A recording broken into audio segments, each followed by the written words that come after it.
The G80 is the luxury electric sedan offering by Genesis. With this model entering the Australian market in 2022, the G80 Electric is a real competitor in the luxury sedan space, giving more established competitors a run for their money.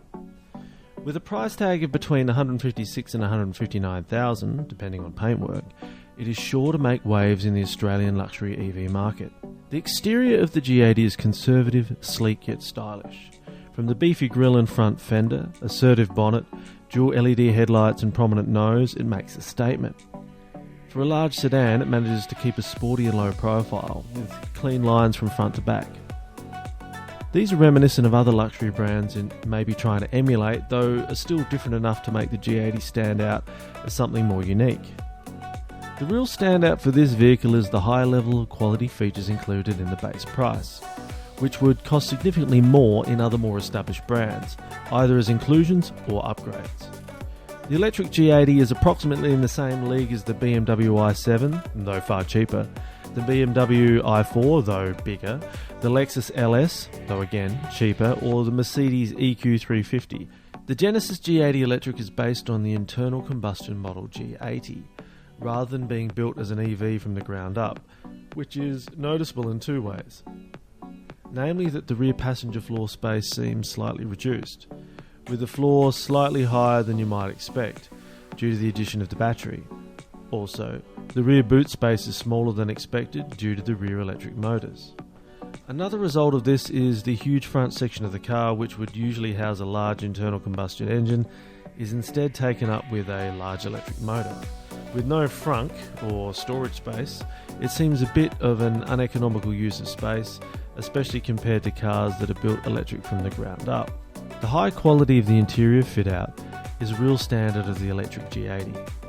Sitting in the driver's seat feels like sliding into the cockpit of a futuristic spaceship, where everything is mint.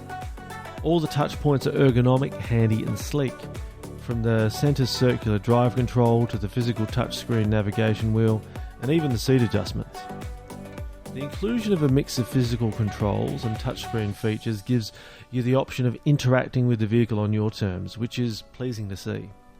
An over-reliance on touchscreen controls in some vehicles has been shown to reduce driver attention and safety, as the driver must take their eyes off the road to see what they are doing. Having actual knobs and buttons for the sound system and AC avoided this and made me feel like I was living in the future I always imagined as a kid. All four seats are really comfortable in the G80, with all including variable heating as well as active cooling in the front. This harkens to the fact that the car is built to ferry passengers around in equal comfort front and rear. To this end, both rear seats come equipped with their own touchscreen and central control wheel that folds down from the centre armrest. Again, the only negative of all of this is the diminished rear foot space, which can impact the level of comfort for taller passengers. The interior seen here is in glacier white, though there are a range of 6 or so other colours and material combinations that can be selected on the website. The electric G80 includes a range of other electronic features you might come to expect in a vehicle of this calibre, and it's nice to see that they're all included in the one model. The obviously useful ones include blind spot collision avoidance and blind spot view monitor. For a sedan of this size, parking would be a hassle without the surrounding cameras, which allow you to get close to the curb without scratching the rims. Another notable standout here was the high beam, which changes shape to provide optimal visibility on the open road. The G80 EV includes a range of regenerative braking modes that are activated by sleek paddles behind the steering wheel. As you click up the tiers and increase the level, you eventually activate iPedal mode, where intelligent one-pedal driving is engaged. This means that taking the foot off the accelerator will cause the battery to recharge using vehicular momentum, causing the car to gradually slow to a stop. At lower settings, the car will roll or coast for longer, as one would be used to in other vehicles. The G80 EV boasts a battery capacity of 87.2 kilowatts, max power of 272 kilowatts, and max torque of 700 newton meters. All this translates into impressive power and handling for a car of this size. While it's not the fastest EV on the market, it really is a smooth ride and doesn't disappoint. The purported driving range of the G80 EV is 520 kilometres on a full charge.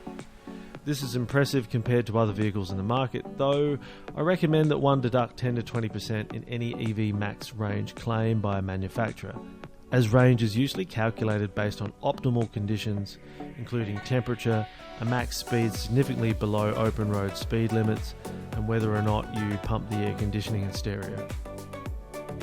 This vehicle does come with a solar roof that helps to contribute to the overall charge. That was really just a perk rather than a serious way to charge the battery. Think of it as helping to counteract the drain of the aircon on a hot day.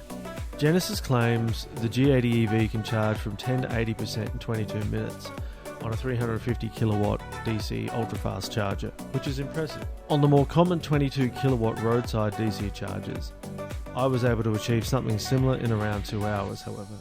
My final thoughts on the G80 Electric are that it's a great car that does most things right, though not all. I feel this model will be popular among countries that prefer big flashy sedans, though see the need to transition their fleet to electric. In Australia, I envisage the G80 being part of luxury limousine services or bought by private owners who want something that stands out with high-end luxury features, though for a more reasonable price. Genesis seems to be heading in the right direction with this EV, and I'm sure that once they make an electric-only model from the ground up, they will be seriously hitting it out of the park.